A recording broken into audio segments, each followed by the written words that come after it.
Actually, everybody reads papers.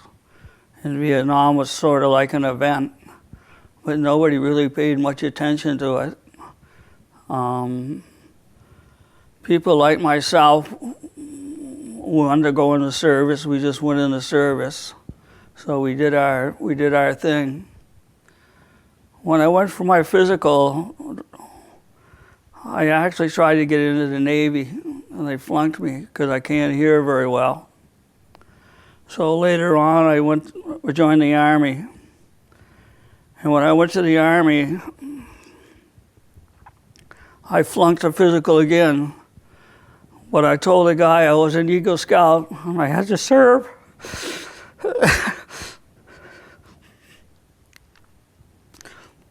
So he let me go. So my adventure started June 25th, 15 days after I graduated from high school. We were off to join the service. When we got to Fort Dix, we were there. They put all New England boys in one group. ERs from Rhode Island, NGs from Connecticut, Vermont, New Hampshire high school. We were the first cycle in these brand new barracks, Company M, 3rd Training Regiment. So every day VIPs come down and look at us, and they're a real pain in the ass making us clean and run through our basic. So being we were all New England boys, basic training was like a Boy Scout camp. We all ran through it, qualified with rifle. PT tests, military training was a joke, but we did what we had to do. So my first year or so, I was a cook. I got bounced around. I spent time at Fort Belvoir, stayed there for a while. I re-enlisted in '66 to go to photo school, and I wanted to go to Germany, so they gave me my wish. The general attitude is Vermont was a slow country, slow town, slow thing. So there really wasn't a lot of feeling. There was a lot of veterans that were concerned because they were in Korea in the 50s. But nobody really mattered about Vietnam. Was not really an issue. It was just something you read about. So it didn't really matter in '64 until the war got really going. And then the draft took over big time and everything got serious. But in '64, military operations were changing formats. We had new barracks. We had equipment update from Korea. So we were part of that, but it wasn't really geared for the war. We were still using M16s. We never saw an M14. But this was '64, so it was really quiet time.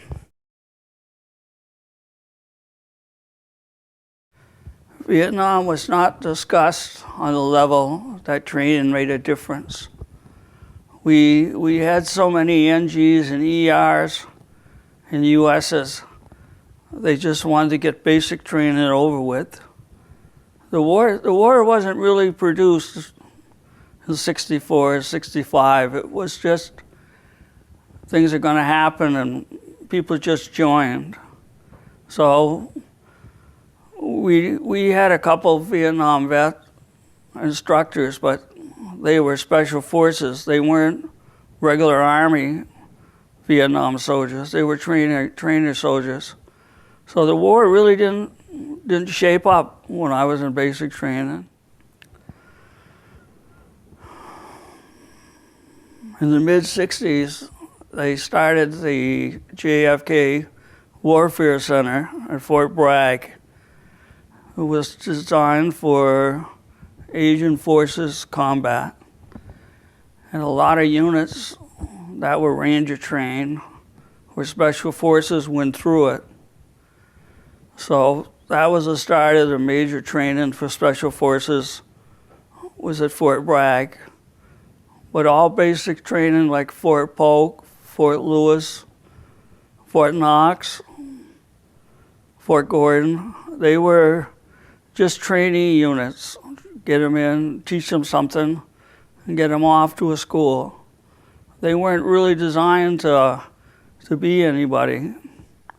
So the issues were, we got to find a job for you. We'll give you a job if you like it or not, and you do it.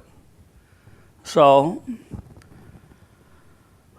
when I was at Brattleboro in '66, I was with a combat engineer unit, and they were the only Army engineer corps that could build asphalt on the road. They used to go to state parks and go to foreign countries and build highways. This whole battalion went to Vietnam in '66. That was the first unit I ever knew that went as a unit. Combat engineers, their dump trucks, graders, and their asphalt. Well, being I re-enlisted, I was put in the student unit, Company G, 2nd Training Regiment. And this regiment was, they taught people how to be generators, refrigerator people, electronics, basic electronics school. So this school was designed just to teach people how to run Army equipment. So I went to photo school at Fort Monmouth in '66. And I was off to Germany. So the first couple of years, Vietnam was still readable. Even in Europe, we got papers, the Star Stripe paper and other military material. We were always getting briefings on what was going wrong. So we just lived through that.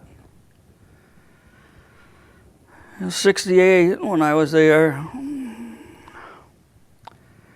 I decided I had enough of Germany, so I volunteered to go to Vietnam. I was on one of the first levies. But that was one of the biggest failures the American forces did. They sent all these trained troops to Vietnam from Germany. They had no concept of Asian hot weather. So it was really, really amazing that every month they'd send 2,000 or 3,000 troops over there to fill in before they could get real troops trained. And I was part of that. I was one of the few unit they went over as a trainee troop episode. The biggest thing is, in '66, '67, we were being kicked out of France. So my photo duties were taking pictures of trucks, people, and other machines that were being moved out of France. But it was just a bad time to be in Europe in the '60s.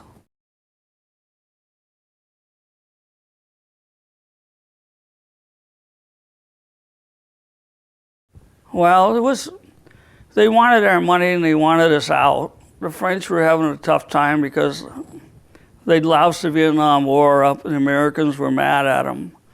So they kicked France. France kicked all American forces equipment. Anything we couldn't move became part of France.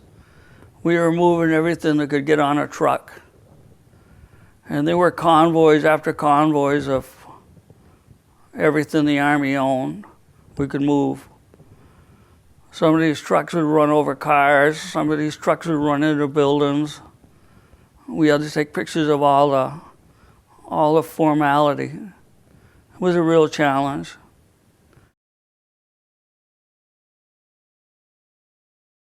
Vietnam is divided in regions. So there's a Delta region, there's a Highland region. Pleiku was where the 4th Infantry and the 1st Cav and a couple other divisions had base camps. So my MOS was needed, my job, MOS was needed with aerial recon. So instead of going to the 4th Infantry like I was supposed to, I wound up with the 1st Cav. So the 1st Cav was, we lived in the field, we lived on LZs. We had it pretty rough. Our LZs were fired upon constantly, motored attack. We lost a few planes on the ground. We were there from a good part of '68. In '69, our division, 1st Cav Division, moved north to I Corps. We set up Camp Evans. Was like 8 miles from Way. We were at Phu Bai. Phu Bai is the biggest airfield outside of Saigon. It's where the Marine Air Wing is. So my job was at the airport. We were developing film and making prints for Army Air Force. We were there for the Battle of Way. Well, the tech offense had ended. They had the counter-tech offense, and then the Battle of Way, Khe Sanh. The Battle of Way was a major confluence. They had 1st Cav, 3 brigades. They had the Marine 3rd Division out of Da Nang, the whole division, and they had a bunch of South Vietnamese army trying to hold it. Well, the North Vietnamese had captured the Way. Then all of a sudden, the Cav wanted to take it, and they didn't want to hurt, so they let it go. But we were there for the Battle of Way. We lost a lot of helicopters in the air.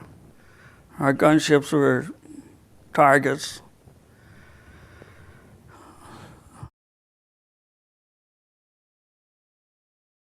Well, in the sense, Vietnamese were around us, being that we were an airplane unit, Mohawks. We had Mohawks, aerial recon planes. None of them were allowed in our area. We were fenced off, barbed wired in. They were around us. We found the South Vietnamese were worthless. They wouldn't do what they were told. They wouldn't hold their ground, and they just wouldn't stay trained. When we were there was a bunch of Koreans came over. Those were real soldiers. Korean soldiers were real soldiers. They fight hand in hand. They fought with our infantry. Our biggest unit job was we were a holdover unit. The infantry would go out in the field for 10, 12 days, and they'd come in. We'd give them showers, feed them, doctor them up, stuff them full of popcorn, and send them back out in the field. And they would guard us. We didn't have enough troops to guard our own people, but these infantry units would be on maneuvers. So we were constantly wake up in the morning and find 200 bodies laying outside our tents. They came in during the night. The next day they'd be on helicopters, moving to another unit. And we'd give them showers, show them movies, patch them up. Morale factors were really high in those days. Play a lot of music for them. Give them a basketball court to play on. Them Africans from Chicago had to play basketball. They'd play all day and night. There'd be a firefight going on, and they'd be playing basketball out there. It was unreal.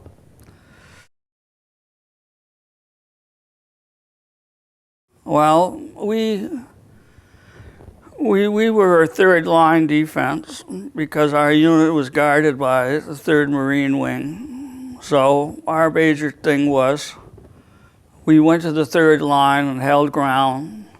If they broke through, then we were next. So we really weren't involved in the actual combat, except we were support. We'd bring ammo and food and carry out whoever gets shot up. So a lot of these units were just support units. I mean, the major battle unit was the 3rd Marine Division, part of the 5th, and the 1st to the 9th. Our infantry regiments were in there. So we supported them. So it wasn't like we were in hand. We were just bringing them ammo, giving them water, taking care of the sick ones. We understood that Way was a big area, and there were a lot of combat forces around Way. Way was a northern area that we could go to. We couldn't cross into North Vietnam, but Way was right on the border. There was a lot of water up in Way, a lot of waterways, so there was a lot of infantry in and around the area. So that was the main thing. We had to try to get them out of Way. They ran out the back door. South Vietnamese fell apart. They let them run. The 3rd Marine Division, the 2nd and the 7th were chasing them. We lost like 17 helicopters in one day trying to chase them out of Way. It was a big loss. Cav lost unbelievable bodies in that battle. The battle lasted 9 days, nonstop. And it was, once it was over with, everybody was happy. I'm intelligent enough to look it up, and Way, the imperial capital of Vietnam, would be a beautiful city to visit. They were driving trucks on the wall. Walls were 8 feet thick. And they were driving trucks and artillery on top of the wall. It would be neat to see, like the Great Wall of China, how they built that thing. So if I had any interest, I'd like to go to Phu Bai and visit Way, which is only like 12 miles. Camp Evans was 8 miles on the other side. So Camp Evans was a forward base camp. That was a hopping place. It had a small LZ, but a lot of air traffic.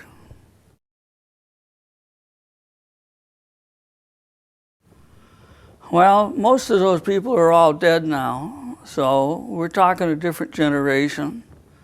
I think Americans go over there, they just want our money. The war is something to talk about, so we give them more money. I think the average Vietnamese people now the war is gone and they all rebuilt. Most of them are dead. They don't live that long over there. I mean, we're talking 40 years since the war, and that's 2 generations. And a lot of these people just don't live that long.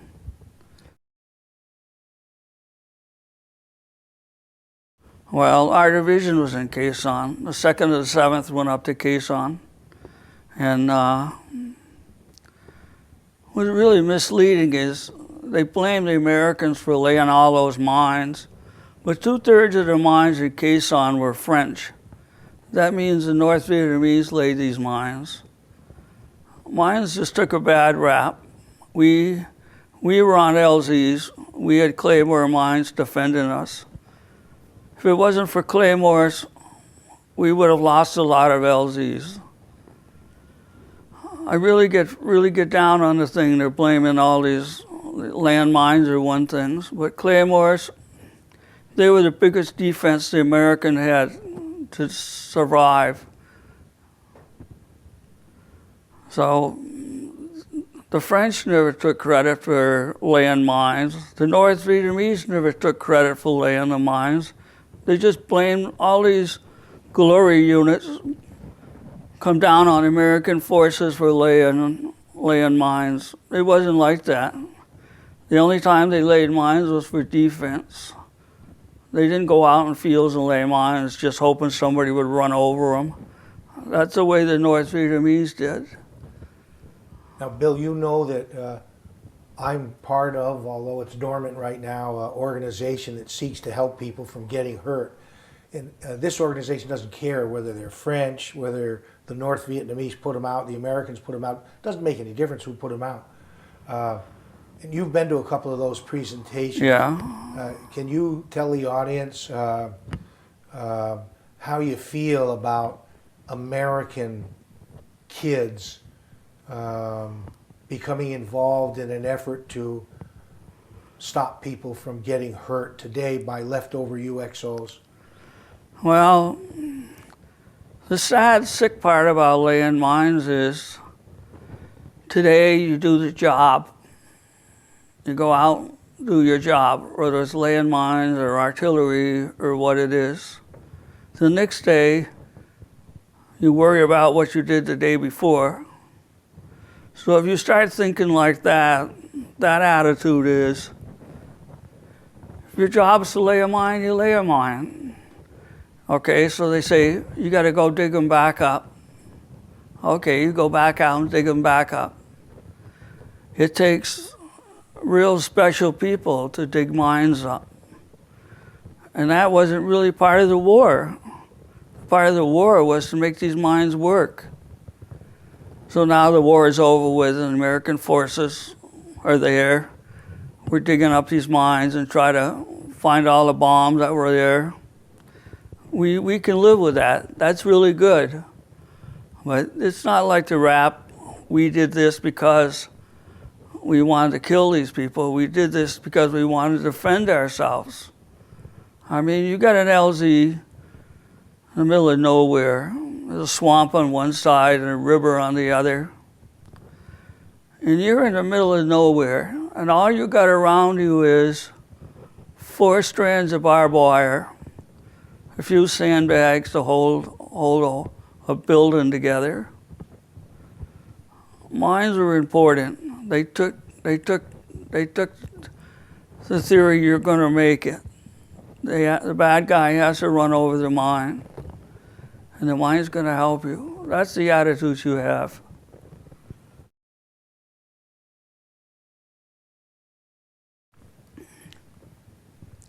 First of all, being the unit I was in, military intelligence, we were between the airplanes and military intelligence II.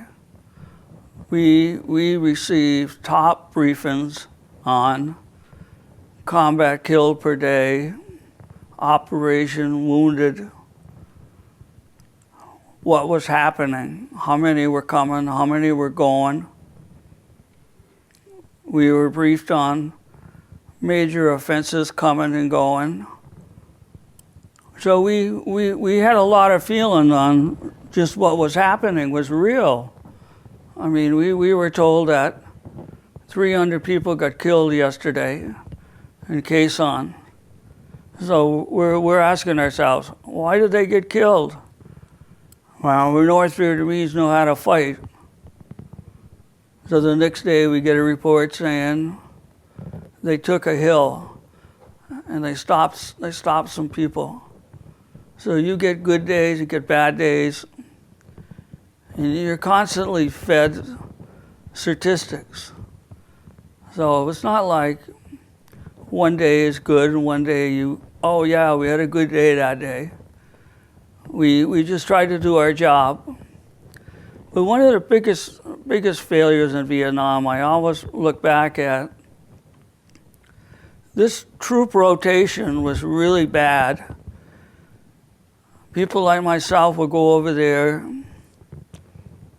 took 3 or 4 months to learn. You did your job for 5 months, and then you were a short timer. So everybody over there is running around with a number. I got 40 days left, and he's got 80 days. So this troop rotation was probably one of the biggest hang-ups. Well, we were overrun. They overran our airfields. we had to defend ourselves. I earned my infantry badge on defense. I didn't really go out and fight, but I was a defensive for 5 months. I spent 5 months in a hole with my M16 and 50 caliber. So it's like we were there. We were there counting our days like everybody else, doing our job. And time just went by. So if you had a morale problem, you had a morale problem, but people just did their thing. We were kind of a special unit. We had more sources than others, but we were still right out in the field. We had our water purified, and I caught malaria over there. I mean, I got really sick. But the food we ate was real. We had real food.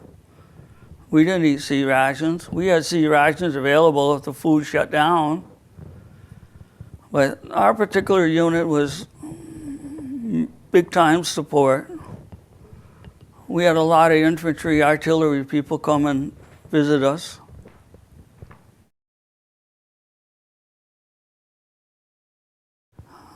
I was over there 69, January of 69. I was to come home. I got extended 90 days over there because nobody came to take my place. So I spent 1 year and 3 months. I actually signed a re-enlistment paper for 6 years. But what happened was, they wouldn't let me out. They told me they were going to send me to Fort Bragg. So I went to Fort Bragg.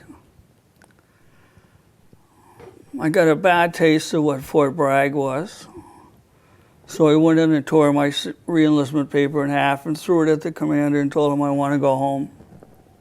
Could you explain why, elaborate on that? What gave you the bad taste? I just had enough. Fort Bragg was like, this is a #1 combat base outside of Fort Benning, the U.S. forces.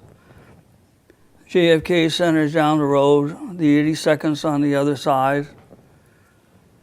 It's just one combat madhouse.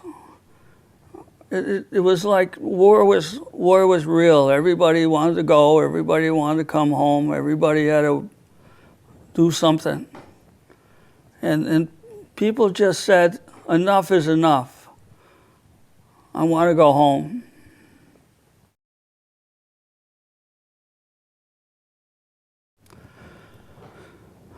When I was at Bragg, I was in a holdover unit for rejects.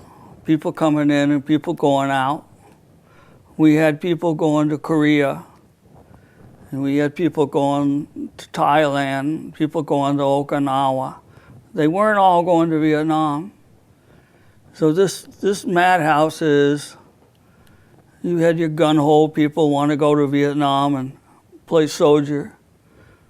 You had these people that had been in the Army who just wanted to make a quick rank and get out. So there was a lot of feeling. Some want to go, some don't want to go. If you got to go, you do it. So it was just a nasty taste of who was on whose side. By then, everybody was protesting the war. It was just unbearable.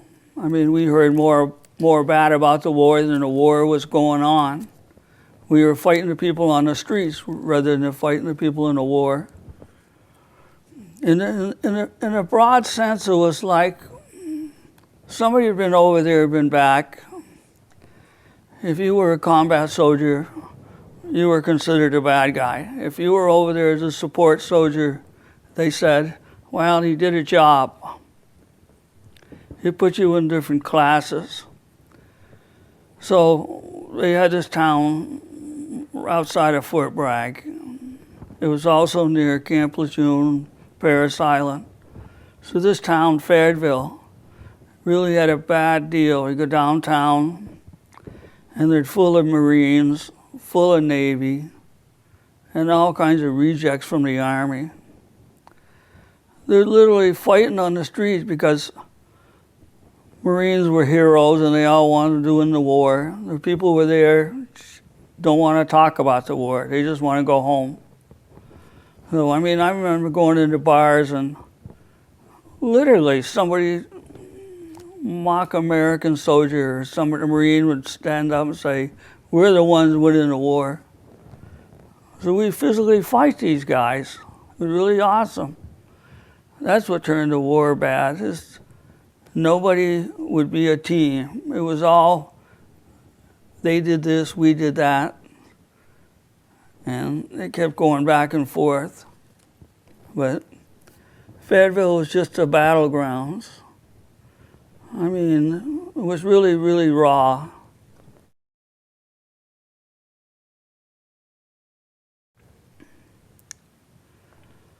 My time ended June 24th, 1969. I ended my job. My biggest job at Fort Bragg was get people up in the morning, get them dressed. We had a lot of people that come in just totally wasted. I was like a barrack sergeant. Get these people up in the morning, make sure they got boots on, socks. Some of them don't even wear socks anymore. We have to get them dressed, get them going. And I just felt sorry, I'm leaving, but I gotta go. So I got on my bus and I came home. I took the job I had when I left. When I left Brattleboro, I was making $1.20 an hour, working nights. I worked my senior year in high school. I go to school days and work nights in a factory. I did that for a year. I came back in '69 and did the same job. I made $2.38 after 5 years. It was just awesome. But when you come back, you see, it was '69. The war was heating up. The drafted, everybody says, when are you going to get drafted? You know, it was like, because they didn't see you in uniform or they didn't think you were capable of going in the service. When are you going to go? I mean, it was the attitude of a lot of people around here. Oh, my father fought in Korea. You ought to go, you know. Garbage talk. But things didn't calm down until after '75, where things were just plain unreal. Did you feel inclined to wear anything that would identify you as a veteran? I mean, you have your hat on today. No, I got out of the service, I burned everything. I got a trash can and I put all my boots in it, poured some lighter fluid on it, said a couple prayers, and I burned everything. Can you explain why? Bill, why would you do that? If nobody cared, why should I? My worst story, 1969, I met Paul Dart, my neighbor across the street. I met him and flew by. He was with the 2nd or the 7th. He came in and I actually met a hometown boy. I came home in '69.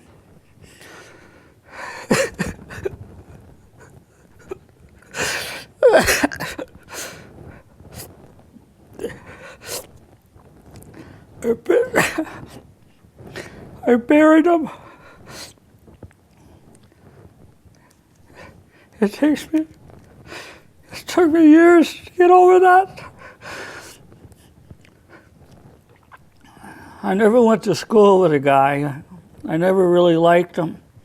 We lived across the street on Clark Street. He had 3 beautiful sisters. They're dark girls and a nice mother. But he was a hometown boy. He went to Vietnam 3 times. His 3rd time he didn't come home.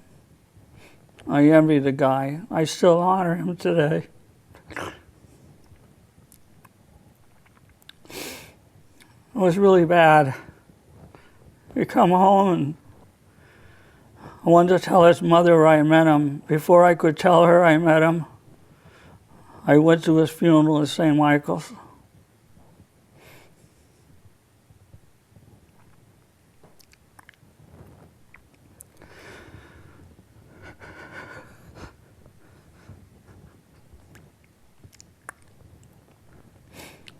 But today we just lick our wounds and keep going. But it was just my story.